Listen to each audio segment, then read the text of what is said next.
Grief is hard, but getting good grief support doesn't have to be. That's why I love text-based grief support from Grief Coach. For less than the price of an hour's therapy, Grief Coach sends you thoughtful tips and resources about life after loss all year long. Texts are curated by grief experts and authors and can be customized based on relationship, cause of death, and more.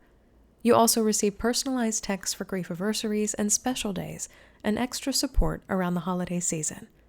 And if you have friends or family members who want to help you grieve but aren't sure how, you can add them to your subscription and Grief Coach will text them grief support tips and reminders of your important dates, because no one should ever have to grieve alone. Sign up for Grief Coach's text-based grief support today at grief.coach/ShelbyForsythia. You can find a link in the show notes. Hello and welcome to Grief Book Roundup, a podcast where I introduce you to a grief book I love in 10 minutes or less. I'm Shelby Forsythia, an intuitive grief guide and author who helps grieving people come back to life after devastating loss. My mom's death in 2013 made me a student of grief, and I'm perpetually reading books related to loss, transformation, and finding your way after everything falls apart. Here, I'll share them with you. On Grief Book Roundup, I'll introduce you to grief books new and old, highlight marginalized authors and underrepresented grief stories, and remind you in whatever loss you're facing, you are not alone. Let's get to today's book. Hi there, grief growers, and thanks so much for joining me again on Grief Book Roundup.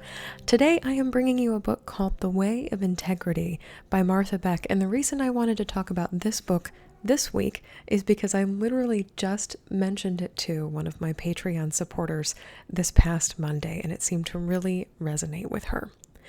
The Way of Integrity is not explicitly marketed as a grief book, so you won't find anything about grief or grief stories when you read the back cover, but it's one that addresses a common side effect of grief, which is feeling lost. Using her signature brand of storytelling, humor, and magic, Martha Beck guides you from the darkness and disorientation of feeling lost and towards the alignment and authenticity of feeling like you're in integrity. And she uses Dante's epic Divine Comedy as a roadmap for this entire journey of a book. And you might think that in order to get unlost, you need to acquire a bunch of tools and wisdom. But in reading The Way of Integrity, you'll actually find yourself instead shedding a bunch of mental stories and societal expectations and structures that you don't actually need. And that's something that's really helpful in grief, because we walk into life after loss loaded down with societal expectations of what loss is supposed to look like. And The Way of Integrity is kind of a divine clearing away of unessential debris, all those societal stories, and an invitation to get curious about where you're going next. Because contrary to what you might believe right now, you may know where you're going next already. If I had to pick 3 words to describe The Way of Integrity, they would be playful, actionable, and transportive. Playful because Martha Beck has a wonderful way with words. She has an incredible sense of humor, and she is not afraid to swear. And that is one of my favorite things about any author, but especially about one who writes about the agony of feeling lost and returning to yourself again after everything falls apart. Actionable because this book is chock full of exercises. There are things to do. There are journaling prompts. There are mindfulness missives. There are psychological structures that Martha Beck introduces in this book that you can apply to your life pretty much immediately. And transportive because this book will take you somewhere. This is essentially a coaching session with Martha Beck from cover to cover. You will be in one place, mentally, energetically, perhaps even spiritually at the beginning of the book, and you will be taken to another place, ideally a better place, a more aligned place. By the end of this book, you get the sense as you're reading that you're going somewhere, and by the time you've closed the back of the book, you have the sense that you have arrived. I'll reiterate again that The Way of Integrity is not marketed as a grief book, but it is full to the brim with losses. The biggest loss is the loss of self, the loss of motivation, the loss of desire, the loss of a sense of where you're going and why you're going there. This sense that I don't know who I am or I am disconnected from who I am is the core and predominant loss that lives at the center of the way of integrity. Something else I love, though, about the way that Martha Beck writes is that she includes many of her own loss experiences to illustrate how she made her own way towards what she refers to as integrity. These include, but are not limited to, the grief of being ostracized and shunned by a major religious community, the grief of having a disabled child in an ableist society, the grief of sexual assault and the trauma of incest, the grief of being queer and coming out, and the grief of friends and family members dying. And these are all peppered through the way of integrity as illustrations and real-life applications for how Martha Beck has seen herself, witnessed herself come into integrity, as well as seen her clients come into integrity, too.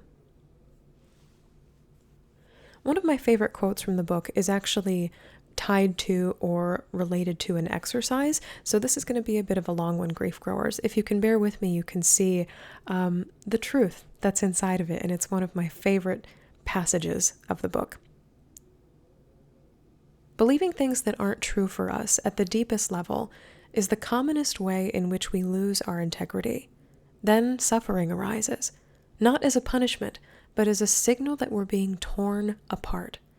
The purpose of suffering is to help us locate our internal divisions, reclaim our reality, and heal these inner rifts. Many of my clients, having dipped a toe in popular psychology, believe that, quote, positive thoughts like, I love my job, make us happy, while negative thoughts like, I hate my job, make us unhappy. But a cheerful statement can feel like soul murder if you know it isn't true, while a supposedly negative thought can set you free to experience joy. For example, I've had several clients who found themselves in terrible relationships, enduring abuse, infidelity, and all sorts of cruelty, while valiantly insisting, I can make this work. But despite all of this positive thinking, their hearts remained broken, their suffering terrible.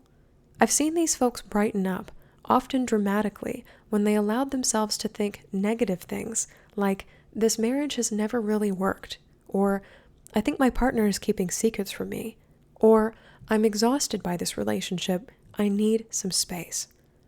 So it's not the positivity or negativity of a thought that makes us feel happy or sad, trapped or free. The operative variable is whether the thoughts we believe match what we deeply feel to be the truth. Being split from ourselves is hell. Reclaiming integrity is the way out of it. So grief growers, if you are feeling lost in the midst of your grief and are looking for a bit of a journey of a book to take you from a place of being lost to getting unlost, or from a distance with yourself to a space of alignment, I really encourage you to pick up a copy of The Way of Integrity by Martha Beck. Thank you so much for joining me today on Grief Book Roundup. You can find a link to buy today's book in the show notes for this episode. If you'd like to submit a grief book for the show or buy one of my books on grief, visit shelbyforsythia.com. You can follow me on social media at shelbyforsythia on Facebook and Instagram. If this podcast helped you find your next great grief read, be sure to subscribe and leave a review on Apple Podcasts or wherever you listen. And if someone in your life has experienced a loss, be sure to share this show with them, especially if they love to read. I'm able to purchase grief books and keep this podcast on the air thanks to my amazing Patreon supporters. If you'd like to support Grief Book Roundup on Patreon through a yearly or monthly pledge and access live grief support calls and workshops hosted by yours truly, visit patreon.com/shelbyforsythia. Music for Grief Book Roundup is performed by Owen Phillips. Until next time, I see you. I am so proud of you and the work that you're doing in the world. And I love you. Because even through grief, we are growing.